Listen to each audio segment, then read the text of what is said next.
2019 ఆంధ్రప్రదేశ్ జరిగినటువంటి సార్వత్రిక ఎన్నికల్లో ఆ రోజు ఉన్నటువంటి జగన్మోహన్ రెడ్డి గారు పాదయాత్ర చేసి ఊరు ఊరు తిరిగి ఈ ప్రాంతం చిన్న ప్రాంతం, ఇక్కడ 3 రాజధానులు సరిపోవు, ఈ అమరావతిని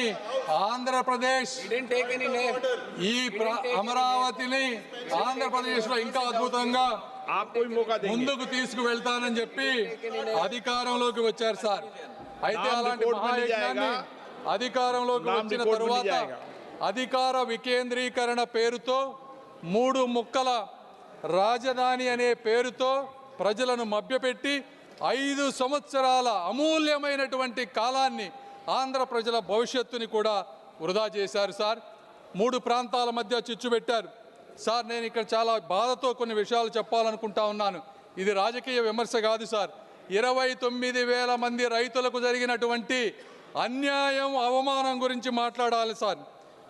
ఆ రైతులని పెయిడ్ ఆర్టిస్టులని పిలిచారు సార్. ఈ సభలో ప్రస్తావించలేని వ్యాఖ్యలతో మహిళలను ఇబ్బందులకు గురి చేశారు. వారిని చూసి నవ్వారు. అమరావతిని మర్చిపోమ్మన్నారు. 30-40 సంవత్సరాలు తన భూమిలో పంటలు పండించిన రైతులు వారి గ్రామాల్లో తిరగటానికి ఐడి కార్డులు చూపించమన్నారు సార్. 144 సెక్షన్ అమలు చేసి వారి స్వేచ్ఛను అడ్డుకున్నారు సార్. ఈ బాధ ఇక్కడితో ఆగలేదు. న్యాయస్థానం నుండి దేవస్థానం వరకు 45 రోజులు మహాపాదయాత్రలో రైతులను అమానుషమైనటువంటి హింసకు గురి చేశారు. మేకులతో ఉన్నటువంటి లాఠీలతో వారిని కొట్టారు సార్. గర్భిణీ మహిళలపై బూట్ల కాళ్లతో తన్నారు. ఆఖరికి మహిళా దినోత్సవం రోజున ఆలయానికి వెళ్ళినటువంటి మహిళలపై కూడా దాడి చేశారు సార్. వారి భోజనంలో ఇసుక వేశారు. అయినా కూడా వారు ఎక్కడా కూడా వెనకడుగు వేయలేదు. రోడ్లను శుభ్రం చేసి వీధుల్లోనే భోజనం చేశారు సార్. ఆఖరికి ప్రశ్నించిన మీడియాని కూడా వారిపై కేసులు పెట్టారు. ఇది 1631 రోజులు జరిగినటువంటి అమరావతి వ్యధ కథ అని ఈ సభాముఖంగా తెలియజేసుకుంటున్నాను సార్. అయితే ఆ రోజు వారు ఆ తల్లుల కన్నీళ్లే ఈరోజు ఈ చట్టానికి పునాది రాళ్లుగా మారుతున్నాయని వారు గ్రహించలేకపోయారు సార్. ఈ వైఎస్ఆర్సీపీ ప్రభుత్వాన్ని కానీ అప్పటి ముఖ్యమంత్రి గారిని కానీ ఈ చరిత్ర ఎప్పటికీ మర్చిపోదు సార్. ఈరోజు ఒక రాష్ట్రం అభివృద్ధి చెందాలి అంటే రాజధాని అత్యంత కీలకమైన పాత్ర పోషిస్తుంది సార్. కర్ణాటక ప్రాంతంలో బెంగళూరు అనేది 50% ఆర్థిక వాటాను, తమిళనాడులో చెన్నై 40% ఆర్థిక వాటాను, తెలంగాణలో హైదరాబాద్ 55% ఆర్థిక వాటాను అందిస్తూ కీలకమైనటువంటి పాత్ర పోషిస్తూ ఉన్నారు సార్. అదే ఆంధ్రప్రదేశ్కు మీ రాజధాని ఏది అంటే చెప్పుకోలేని అవమానంతో గత ప్రభుత్వంలో ఆంధ్రుల ప్రజలు జీవించారు సార్. ఇప్పుడు నిర్మించబోయేటువంటి అమరావతి ఆంధ్రప్రదేశ్ ఆర్థిక వ్యవస్థకు ప్రధాన కేంద్రంగా రూపుదిద్దుకొని రాష్ట్ర అభివృద్ధికి ఒక గ్రోత్ ఇంజిన్ గా కూడా మారబోతోంది సార్. సాధారణంగా అభివృద్ధి అంటే భూసేకరణ పరిహారం మాత్రమే. आप भी ध्यान रखना जो सदन के सदस्य नहीं हो तो आप पूर्व के विषय को नाम मत लो और रख दो. आप भी मत लेना, ये भी नहीं लेंगे. चलिए సార్. కానీ ఆర్థిక వ్యవస్థలో మొట్టమొదటిసారిగా ఒక పేద రైతుని భాగస్వామ్యం చేసి ఆర్థిక అభివృద్ధిలో వారిని కూడా ముందుకు తీసుకువెళ్ళేటువంటి మార్గం ఈ అమరావతి దేశానికి చూపించింది సార్. 2014 ఆంధ్రప్రదేశ్ పునర్వ్యవస్థీకరణ చట్టం ఆ రోజు రాష్ట్రానికి ఒకే రాజధాని ఉండాలని నిర్దేశించింది సార్. అయితే ఆ సమయంలో ఆ రాజధాని ప్రాంత పేర్కొనకపోవటం వల్ల చట్టపరమైనటువంటి అనిస్థితి రాష్ట్రంలో రాజకీయ అస్థిరతకు దారితీసింది. ఈ విషయంపై హైకోర్టుకి రాజధాని రైతులు వెళ్ళినప్పుడు 2022లో ఆ రోజు ఉన్నటువంటి ఫుల్ బెంచ్ ఒక స్పష్టమైన తీర్పునిచ్చింది. రాష్ట్ర రాజధాని నిర్ణయించటం లేదా మార్చటం వంటి అధికారాలు రాష్ట్ర అసెంబ్లీ పరిధిలోకి రావని, ఆ అధికారం కేవలం పార్లమెంటుకు మాత్రమే ఉందని స్పష్టం చేసింది. దాని ఆధారంగా ఆంధ్రప్రదేశ్ కేబినెట్ ఆంధ్రప్రదేశ్ రాష్ట్ర రాజధాని అమరావతి అనే ఏకంగా తీర్మానం చేసింది. అధ్యక్ష, పెట్టుబడి మరియు అభివృద్ధి అనేది ఒక కీలకమైన అంశంపై ఆధారపడి ఉంటాయి.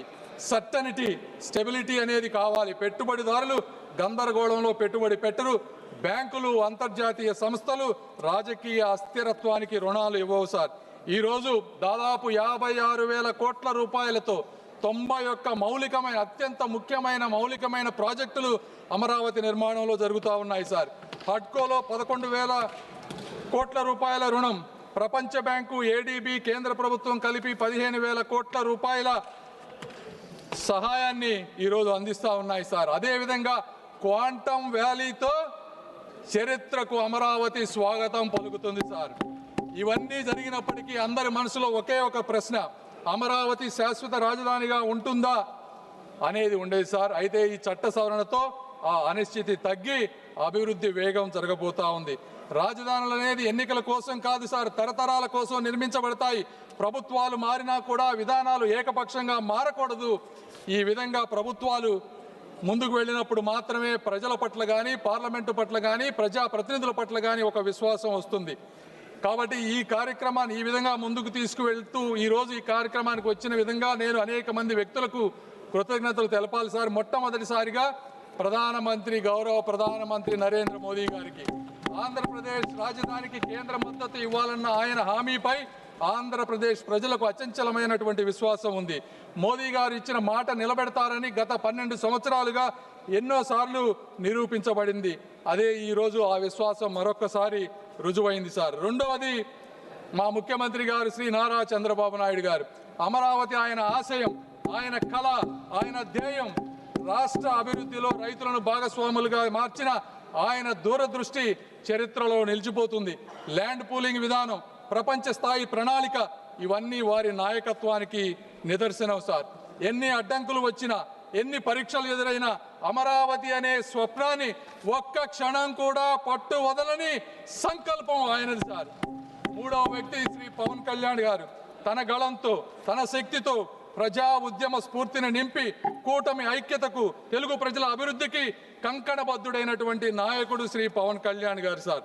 ఈ ముగ్గురి కలయిక అమరావతి ఆశయానికి ఒక శక్తి, తెలుగు వారి భవిష్యత్తుకు ఒక భరోసా సార్. అదేవిధంగా ఈ కార్యక్రమాన్ని ముందుకు తీసుకువచ్చిన మరొక ముఖ్యమైనటువంటి ఇద్దరు వ్యక్తులు అమిత్ షా గారికి, అదేవిధంగా వెనక ఉండి ముందుకు నడిపిస్తున్నటువంటి మా యువ నాయకులు నారా లోకేష్ గారికి కూడా కృతజ్ఞతలు సార్. అదేవిధంగా ఇందులో ఇంకొక వ్యక్తిని కూడా మనం ప్రస్తావించాలి సార్. అమరావతిని అణిచివేయాలని, ఆపివేయాలని ఆయన చేసినటువంటి ప్రయత్నం సామాన్యమైనది కాదు సార్.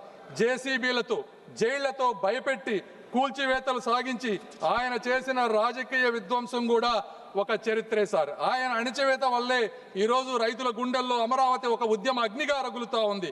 ఆయన చేసిన అడ్డంకుల వల్లే ఈ రాజధాని ప్రాముఖ్యత దేశమంతా కూడా మారుమోగిపోయింది.